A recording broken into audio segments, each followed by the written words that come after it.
उन्हें चित्त में उतारना पड़ेगा। आदरणीय विजय, अब हमारी साधना नगर पाठशाला से निधि जी वहां के बच्चों के साथ कार्यक्रम प्रस्तुत कर रही है। आप सभी ध्यान से सुने, देखें। सभी को सादर जय जिनेंद्र। वास्तव में ये गुरुदेव श्री का ही प्रताप है, जहाँ पर सिर्फ बड़े बूढ़े नहीं बल्कि बालक से लेके वृद्ध तक हम एक ही मंच में एक ही स्थान पर एकत्रित हुए हैं। ये वास्तव में बहुत ही प्रशंसनीय बात है कि हम यहाँ पर बच्चों के मन में गुरुदेव श्री का तत्व स्फुरायमान कर रहे हैं। तो ये बहुत ज़रूरी है, क्योंकि हम बड़े आगे बढ़ते जाएंगे, लेकिन हमारे आगे आने वाली पीढ़ी में ऐसा ना हो कि गुरुदेव श्री का तत्व विलुप्त हो जाए। इसी भावना से आज की ये प्रस्तुति है। आज पहली बार मुझे मंच पर थोड़ा सा डर लग रहा है। आपने मेरे आवाज़ में बहुत कॉन्फिडेंस देखा होगा, लेकिन आज मैं इसलिए डर रही हूँ क्योंकि आज हमने जो प्रयोग किया है वो थोड़ा सा डिफरेंट है। मुझे नहीं पता वो पसंद आएगा कि नहीं आएगा। आज का जो विषय है वो हमने निमित्त उपादान लिया है। तो बस मैं आपसे इतना चाहती हूँ कि इन बच्चों ने, मैंने बहुत मेहनत की है, तो आप इस मंचन का एक एक शब्द ध्यान से सुने। इसमें निमित्त उपादान है। बस एक आखिरी बात और ये बोलूँगी कि इसके जितने भी पात्र हैं उनको निमित्त उपादान के बारे में कुछ नहीं पता था, लेकिन ये मंचन करने के बाद एटलीस्ट जितने भी पात्र, हमारे 30 पात्र हैं, उनको कम से कम निमित्त उपादान ख्याल में आ गया। ये हमारी बहुत बड़ी उपलब्धि है। तो हम अपना मंचन निमित्त उपादान शुरू करते हैं, जो कि हमारे आदरणीय छोटे दादाजी, उनके निमित्त उपादान एक अनुशीलन से ही संकलित है। तो मैं अभी भैया से, पता नहीं है कि नहीं, अगर कुछ गलतियां हुई हो तो आप क्षमा कीजिएगा। एक छोटी सी कोशिश, नई पहल, आप जरूर इसको देखें और एक एक शब्द सुनें। हॉल की लाइट बंद कर दीजिएगा। लोगों में इसके संदर्भ में जिज्ञासा उत्पन्न की है, तत्संबंधी साहित्य के अध्ययन के लिए प्रेरित किया है। वहीं दूसरी ओर कुछ द्वंद्व भी खड़े हो गए हैं। आज इसकी चर्चा ने पक्ष विपक्ष का रूप ले लिया है। आज का यह द्वंद्व संघर्ष में परिवर्तित ना हो जाए, इसके लिए यह अत्यंत आवश्यक है कि आगम के आलोक में इस विषय पर गंभीरता से निष्पक्ष मंथन किया जाए। आज की यह प्रस्तुति समाज में निमित्त उपादान को समझने की आवश्यकता को दर्शाता है।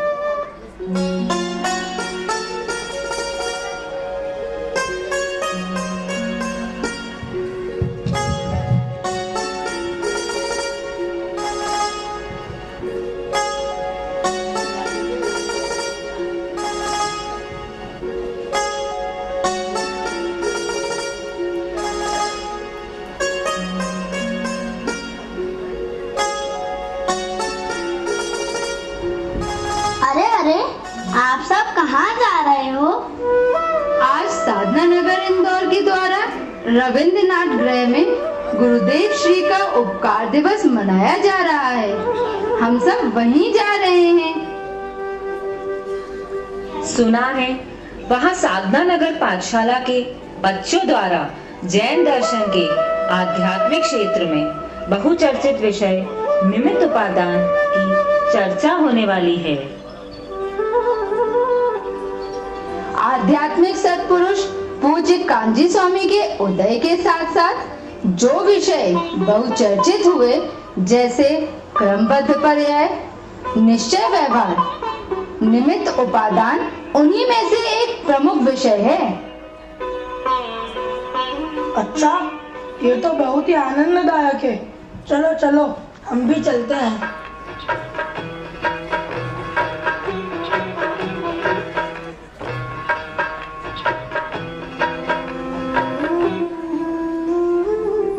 मुक्ति के मार्ग में जिन महत्वपूर्ण विषयों का सम्यक परिज्ञान अत्यंत आवश्यक है, उनमें से उपादान निमित्त भी एक ऐसा महत्वपूर्ण विषय है जिसके सम्यक ज्ञान बिना परावलंबन की दृष्टि समाप्त नहीं होती।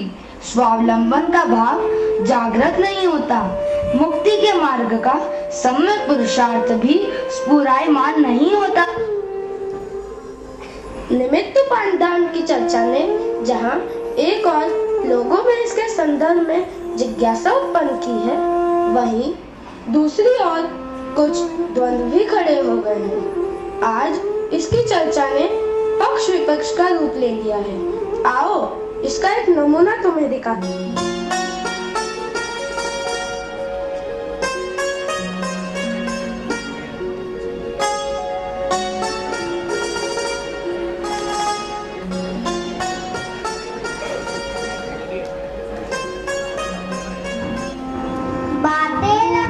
बड़ी अटपटी, सुने बिना भी चैन न आती, मन की मन में ही रह जाती, किससे कहूँ समझ नहीं आती। राजकुमार के बिना किसी बड़ा तभी भी बनते देखा, क्या पेट्रोल बिना की मोटर कार या ट्रैक्टर चलते देखा, क्या कार या ट्रैक्टर चलते देखा। ये कहान जी स्वामी कहते हैं, मिट्टी ही तो घड़ा बनाती। कैसा गजब जमाना आया, कैसा गजब जमाना आया, आंखों देखी झूठ कहाती। क्या शिक्षक के बिना किसी को अब तक बात समझ में आई? बिना दवा खाए रोगों से बोलो किसने राहत पाई, बोलो किसने राहत पाई। यदि दवा कुछ काम न करती, यदि दवा कुछ काम न करती, अस्पताल सब बंद करा दो, अस्पताल सब बंद करा दो। सारे स्कूलों में जाकर, सारे स्कूलों में जाकर आप अभी ताले जड़वा दो, आप अभी ताले जड़वा दो। और सुनो क्या क्या कहते, चाकू सब्जी नहीं चीरती, कोई मार बचा ना सकता, बात हमारे गले में हिलती। ये गुरुवर सभी से कहते, सुनो सभी भगवान आत्मा, सुनो सभी भगवान आत्मा, सिद्ध समान सदा पद मेरो, सिद्ध समान सदा पद मेरो, नहीं माने वो है बहिरात्मा। और सुनो हम तुम्हें सुनाए, और सुनो हम तुम्हें सुनाए, सुनने से भी धर्म न होगा, चाहे छोड़ो पत्नी परिजन, चाहे छोड़ो पत्नी परिजन। धर्म वैभव पर धर्म न होगा, धर्म न होगा, धर्म न होगा। सुनते सुनते कान पक गए, मैंने सोचा क्या कर डालूं, थोड़ा अध्ययन खुद कर लूं, अपने मन का वहम निकालूं। यदि शिक्षक सबको समझा दे, समझ एक सा क्यों नहीं आता। यदि कुमार ही घड़ा बनाता, बिना मिट्टी क्यों नहीं बन जाता। जितने कार्य जगत में होते, उपादान जैसे ही होते, सोने के जेवर सोने से, चांदी से चांदी के बनते।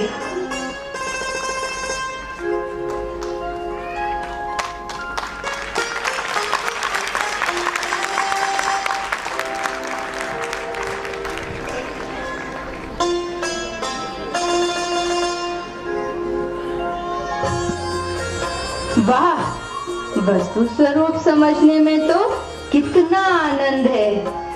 अब तो मेरे कोई द्वंद्व ही शेष नहीं रहा।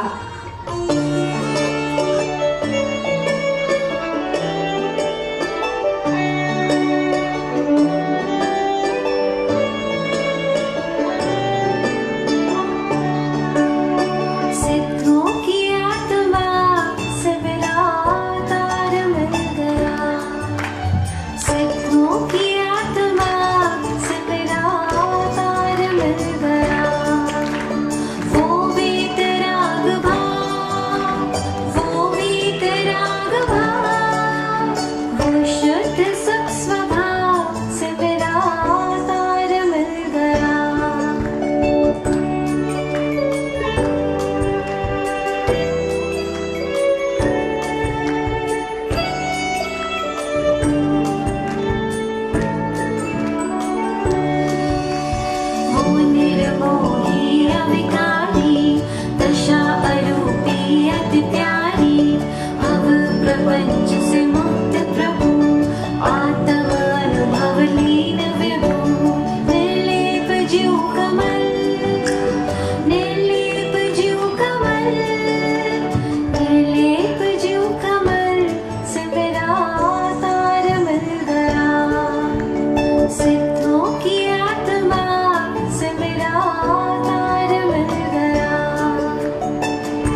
आज से लगभग 100 वर्ष पूर्व दिगंबर समाज में निमित्त का ही बोलबाला था।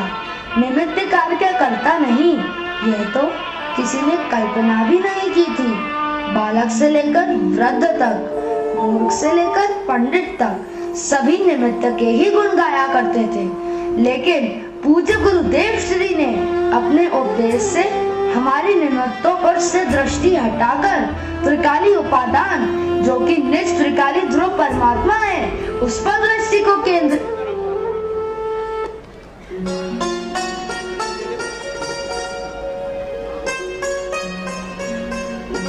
निमित्त और उपादान का सही स्वरूप नहीं समझने के कारण आत्म कल्याण रूप कार्य करने के लिए भी यह आत्मा पर पदार्थों के सहयोग की आकांक्षा से पर की ओर ही झांका करता है, स्वयं की ओर देखता तक नहीं।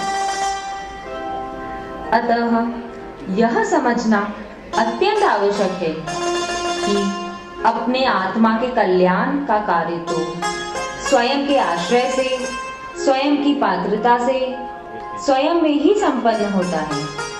पर पदार्थ तो उसमें मात्र निमित्त ही होते हैं। मैंने तो सुना था कि यदि अपना कल्याण करना है तो आत्मा को जानो, पहचानो और उसी में जम जाओ, रम जाओ, क्योंकि सुखी होने का एकमात्र यही उपाय है। इसमें निमित्त उपादान समझने की क्या आवश्यकता? आत्म कल्याण करने के लिए इस विषय का समझना अत्यंत आवश्यक है। इसे समझे बिना आत्म कल्याण का मार्ग ही प्रशस्त नहीं होता।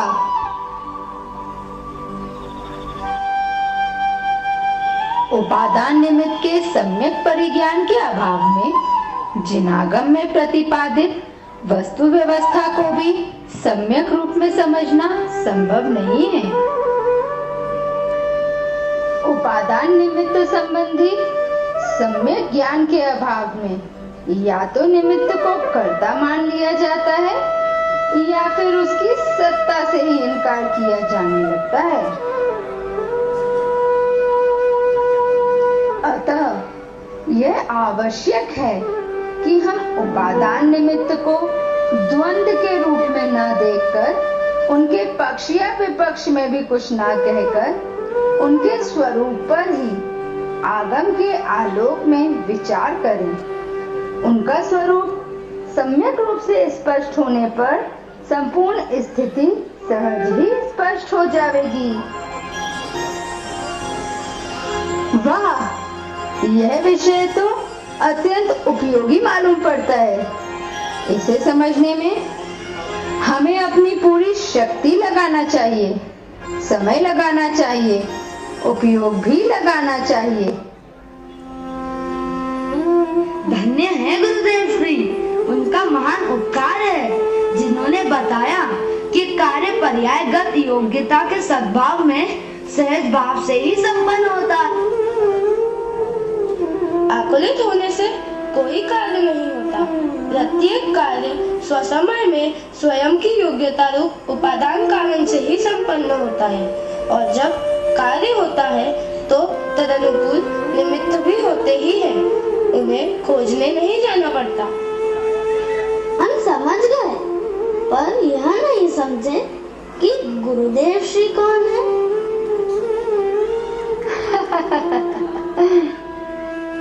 तो लो, अभी समझाते हैं।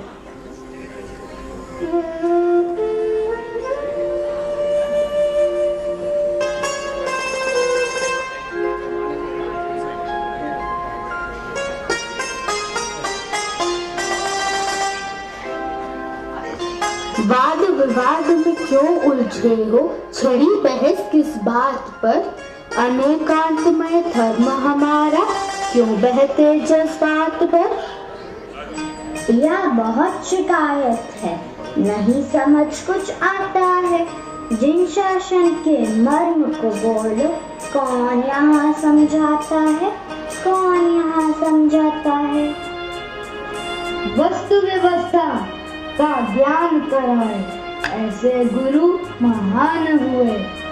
जिन शासन को पढ़े पढ़ाए, ऐसे गुरु कहाँ न हुए, ऐसे गुरु कहाँ न हुए। क्रियाकांड में लोग फंसे थे, तब एक गुरु महान हुए।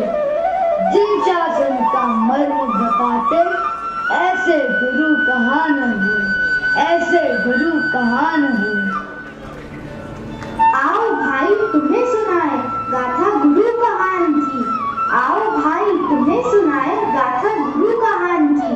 शुद्धात्म के शोधी खोजी गुरुवर श्री महान की, गुरुवर श्री महान की।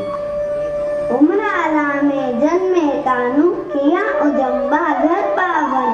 मोती चंद के हीरे जन्मे, या जन्मे अनमोल रतन, या जन्मे अनमोल रतन। शुद्ध जिनागम का मंथन कर परमामृत रसपान किया। यूं परमात्मा छू अनुभव कर शंखनाद प्रारंभ किया, शंखनाद प्रारंभ किया। कार्य विकल्पों से नहीं होता, मूर्ख व्यर्थ में कष्ट उठाता। निमित्त सहज ही मिलता ही है, उपादान जब ही जग जाता। हे गुरुदेव महाउपकारी, मोहनींद से हमें जगाया। पराधीन दृष्टि सब छूटी, मार्ग आज समझ में आया। मार्ग आज समझ में आया। समझ में आया।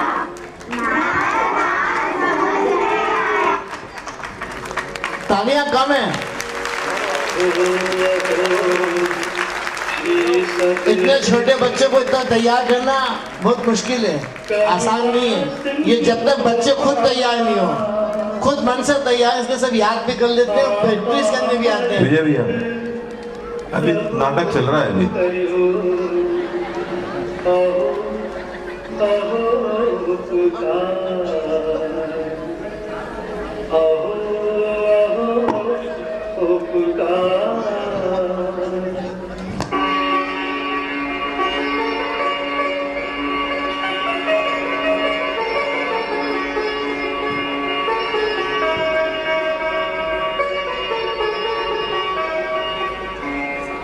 मुझ गुरुदेव न होते तो आज क्या होता। मुझ गुरुदेव न होते तो आज क्या होता। सत दर्शन का सूर्य अस्त हो गया होता। मुझ गुरुदेव न होते तो आज क्या होता। सत दर्शन का सूर्य अस्त हो गया।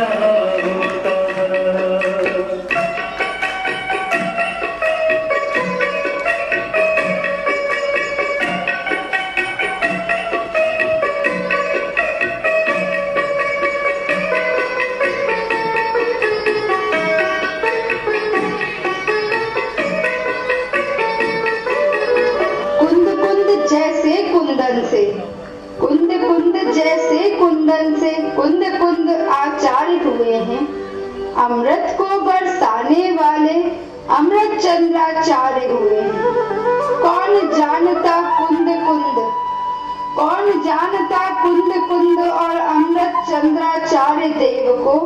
सबका बोध कराने वाले, सबका बोध कराने वाले गुरु कहान प्राचार्य हुए हैं। गुरु कहान प्राचार्य